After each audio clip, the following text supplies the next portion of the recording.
Hello, everyone, and welcome. I'm wishing you all a wonderful day.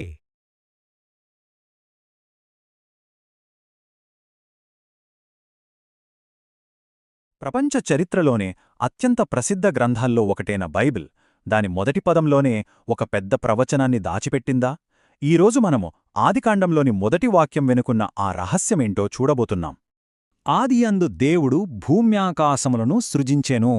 ఈ వాక్యం మనలో చాలామందికి తెలిసే ఉంటుంది. కాని దీని అసలు హీబ్రూ పదం బెరాషీత్ వెనక ఓ కథే దాగి ఉందని ఒక విశ్లేషణ చెబుతోంది. మరి ఆ పదం కేవలం ఒక ఆరంభాన్ని మాత్రమే చెబుతోందా? లేకపోతే భవిష్యత్తును తెలిపే ఏదైనా రహస్య సంకేతమందులో ఉందా? ఈ ప్రశ్నకు సమాధానం మనల్ని ఆశ్చర్యపరచొచ్చు. అయితే ఈ రహస్యాన్ని అర్థం చేసుకోవాలంటే మనం ముందుగా హీబ్రూ భాష గురించి ఒక ముఖ్యమైన విషయం తెలుసుకోవాలి.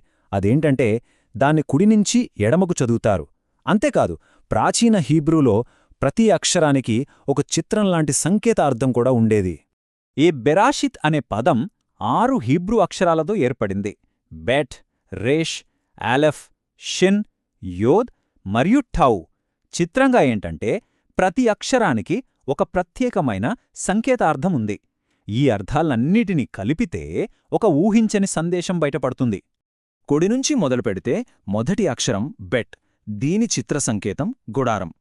దాని తర్వాత వచ్చేది రేష్, అంటే శిరస్సు లేదా నాయకుడు అనే అర్థం. ఈ రెండింటినీ కలిపితే బార్ అనే పదం వస్తుంది. హీబ్రులో దీనికి కుమారుడు అనే అర్థం కూడా ఉంది. ఇక్కడి నుంచే కథ మరింత ఆసక్తికరంగా మారుతుంది. మూడో అక్షరం అలెఫ్, ఇది దేవుణ్ణి సూచిస్తుంది. సో ఇప్పుడు మనకి దేవుని కుమారుడు అనే ఒక భావన స్పష్టంగా కనిపిస్తోంది. దాని తర్వాత అక్షరం షిన్, దీని సంకేతార్థమేంటంటే నాశనం చెయ్యటం లేదా బలి అవ్వటం. ఇది కథకి ఒక పెద్ద మలుపు ఇస్తుంది కదూ. ఆ తర్వాత వచ్చే అక్షరం యోద్, దీని అర్థం చాలా సింపుల్, చెయ్యి. ఇక చివరి అక్షరం టవ్, దీనికి 2 చాలా శక్తివంతమైన అర్థాలున్నాయి. ఒకటి శిలువ, రెండవది నిబంధన. సరే, ఇప్పుడు మన దగ్గర పజిల్ ముక్కలన్నీ ఉన్నాయి. వాటన్నిటినీ ఒకచోట చేర్చి చూద్దాం. ఇప్పుడు మనం ఈ అక్షరాల అర్థాలను ఒక వరసలో పెట్టి చూస్తే మనకు కనిపించే చిత్రమేంటి? బైబుల్ మొదటి పదంలోనే ఒక సంపూర్ణ ప్రవచనం నిజంగానే దాగి ఉందా? ఓకే, వాక్యాన్ని నిర్మించడం మొదలుపెడదాం. బార్ అంటే కుమారుడు, దానికి ఆలెఫ్ అంటే దేవుడు అని కలిపితే మనకు దొరికేది దేవుని కుమారుడు. ఇప్పుడు ఆసక్తికరమైన అక్షరం షిన్ని కలుపుదాం. దాని అర్థం నాశనం చేయడం.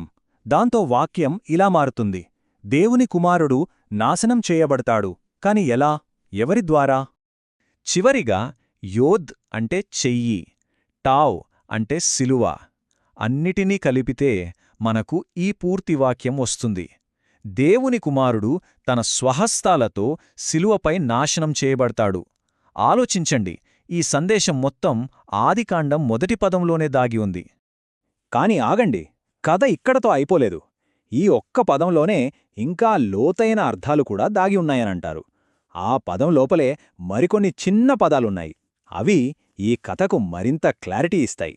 ఈ బెరాషిత్ అనే పదంలోని అక్షరాలను కలిపి చూస్తే కొన్ని ఇంట్రెస్టింగ్ పదాలు కనిపిస్తాయి. ఉదాహరణకి రోష్ అంటే శిరస్సు, సాయిత్ అంటే ముళ్ళు, బెరోష్ అంటే ఒక రకమైన చెట్టు. చివరకు షిన్ యోద్ అనే అక్షరాలు బహుమతి అనే అర్థాన్ని కూడా ఇస్తాయి.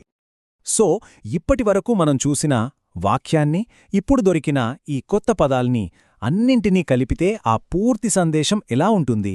ఆ మొదటి పదంలో దాగి ఉన్న పూర్తి ప్రవచనమేమై ఉంటుంది? ఇప్పుడు అన్ని ముక్కలని ఒకచోట పెట్టి చూద్దాం. మొదటి వాక్యం, దేవుని కుమారుడు తన స్వహస్తాలతో శిలువపై నాశనం చెయ్యబడతాడు. ఇప్పుడు దానికి ఈ కొత్త అర్థాలను జోడిద్దాం. అతని శిరస్సుపై ముళ్లతో, ఒక చెట్టుపై వేలాడదీయబడి నిబంధన యొక్క బహుమతిగా. ఈ విశ్లేషణ ప్రకారం అన్నిటినీ కలిపితే వచ్చే పూర్తి ప్రవచనం ఇదే అన్నమాట. ఈ మొత్తం లోతైన సందేశం కేవలం బైబుల్ మొదటి పదంలోనే ఇమిడి ఉంది. అయితే ఈ వ్యాఖ్యానానికి అసలు ప్రాముఖ్యత ఏంటి? ఆదికాండంలోని ఈ మొదటి పదం 1000 సంవత్సరాల తర్వాత రాయబడిన కొత్త నిబంధనతో ఎలా కనెక్ట్ అవుతోంది? ఒకవైపు మనం చూసిన బెరాషిత్ ప్రవచనం ఉంది, మరోవైపు యోహాను స్వార్తలోని మొదటి వాక్యం ఇలా చెబుతోంది, ఆదియందు వాక్యముండెను, ఆ వాక్యమే దేవుడు. ఈ రెండింటి మధ్య ఉన్న సారూప్యత కేవలం యాదృచ్ఛికమా, లేక ఆ ఆదిలో ఉన్న వాక్యం అంటే బెరాషీత్లో దాగి ఉన్న ఈ సందేశమేనా? చివరిగా ఒక ప్రశ్న మిగిలిపోతుంది. ఒక భాష, దాని అక్షరాలు, వాటి సంకేతార్థాలు అన్నీ కలిసి కేవలం ఒకే ఒక పదంలో ఒక సంపూర్ణ గాథను, ఒక ప్రవచనాన్ని ఇమర్చగలవా? ఇది భాషాపరంగా జరిగిన అద్భుతమా, లేక దైవికమైన రూపకల్పననా? దీనిపై మీ అభిప్రాయమేమిటి?